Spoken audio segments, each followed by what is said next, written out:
நம்ம Ashwin sweets and snacks export பண்றதுக்கு 7373041434 மற்றும் www.ashwinsweets.com கான்டாக்ட் பண்ணுங்க. அண்மை செய்தியை பார்த்துக் கொண்டிருக்கிறோம்.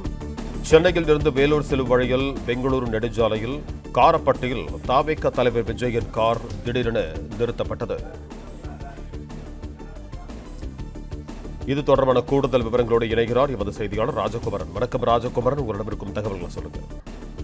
தமிழக வெற்றி கழகம் சார்பில் வேலூர் மாவட்டத்தில் இன்று அந்த கட்சியினுடைய நிர்வாகிகளுக்கான சந்திப்பு நடைபெறுகின்றது. இன்று பிற்பகல் 12 மணி முதல் மாலை 3 மணி வரை அந்த சந்திப்பை நடத்திக் கொள்வதற்கு காவல்துறை அனுமதி வழங்கியிருக்கின்றது. பிரம்மாண்டமான முறையில் இந்த முறை நிர்வாகிகள் சந்திப்புக்கான ஏற்பாடுகள் செய்யப்பட்டிருக்கின்றது. அதாவது கூடாரம் அமைக்கப்பட்டு அதற்கு உள்ளாக விஜயினுடைய தேர்தல் பயண பேருந்து, அந்த சுற்றுப்பயண பேருந்து நிறுத்தப்பட்டு அதிலிருந்து தாவேக தலைவர் விஜய் நிர்வாகிகளுக்கு முன்பாக பேசக்கூடிய வகையில ஏற்பாடுகள் செய்யப்பட்டிருக்கின்றன. இந்த நிலையில் தான் சென்னை நீலாங்கரையில் இருக்கக்கூடிய தன்னுடைய இல்லத்திலிருந்து 1 மணி நேரத்திற்கு முன்பாக புறப்பட்ட விஜய் சாலை வழியாக தனது வழக்கமான கருப்பு நிற ரேஞ்ச் ரோவர் காரிலே வேலூர் மாவட்டத்திற்கான நிர்வாகிகள் சந்திப்பில் பங்கு பெறுவதற்கு தற்பொழுது பயணம் மேற்கொண்டிருக்கின்றார். இந்த நிலையில் தான் வழக்கமாக விஜய் அந்த காரினுடைய முன்பகுதியில் அமர்ந்து பயணிப்பார்.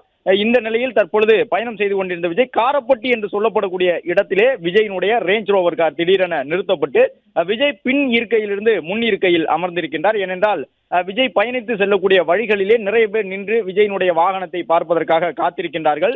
விஜய் முன்னிருக்கையில் அமர்ந்திருப்பதாக நினைத்து அவர்கள் கைகாட்டி வரக்கூடிய நிலையில்தான் விஜய் பின்னிருக்கையில் அமர்ந்திருந்த நிலையில் தற்பொழுது தன்னுடைய காரின் முன்பக்க இருக்கையில் மாறி அமர்ந்திருக்கின்றார்.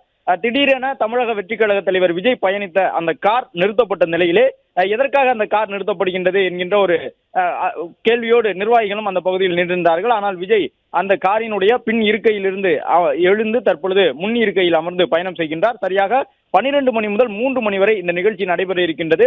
எப்பொழுதும் இல்லாத வகையிலே இந்த முறை வெயில் காரணமாக நிர்வாகிகள் அங்கு வரக்கூடிய அனுமதிக்கப்பட்ட தொண்டர்கள் யாருக்கும் பாதிப்பு வரக்கூடாது என்பதற்காக நிழல் தருவதற்கான ஏற்பாடுகள் செய்யப்பட்டிருக்கின்றன. கூடாரம் அமைக்கப்பட்டிருக்கின்றது. இது மட்டுமல்லாமல் குடிநீர், மருத்துவ உபகரணங்கள் உள்ளிட்டவை எல்லாம் தயார் நிலையில் வைக்கப்பட்டிருக்கின்றன. தமிழக வெற்றி கழக தலைவர் தற்பொழுது காஞ்சிபுரம் மாவட்ட எல்லையை கடந்து வேலூர் மாவட்ட எல்லையை நோக்கி சென்று கொண்டிருக்கின்றார். ராணிப்பேட்டை உள்ளிட்ட பகுதிகளை கடந்து 12 மணிக்கு மேலாக அவர் அந்த தேர்தல் பரப்புரையில் ஈடுபடுவார் என்று தெரிய வந்துள்ளது. நம்ம Ashwin sweets and snacks export பண்றதுக்கு 7373041434 மற்றும் www.ashwinsweets.com கான்டாக்ட் பண்ணுங்க. பிளே ஸ்டோர் மற்றும் ஆப் ஸ்டோரில் இருந்து பாலிமர் செயலியை QR கோடு மூலம் பதிவிறக்கம் செய்யுங்கள். செய்திகளை உடனுக்குடன் பெறுங்கள்.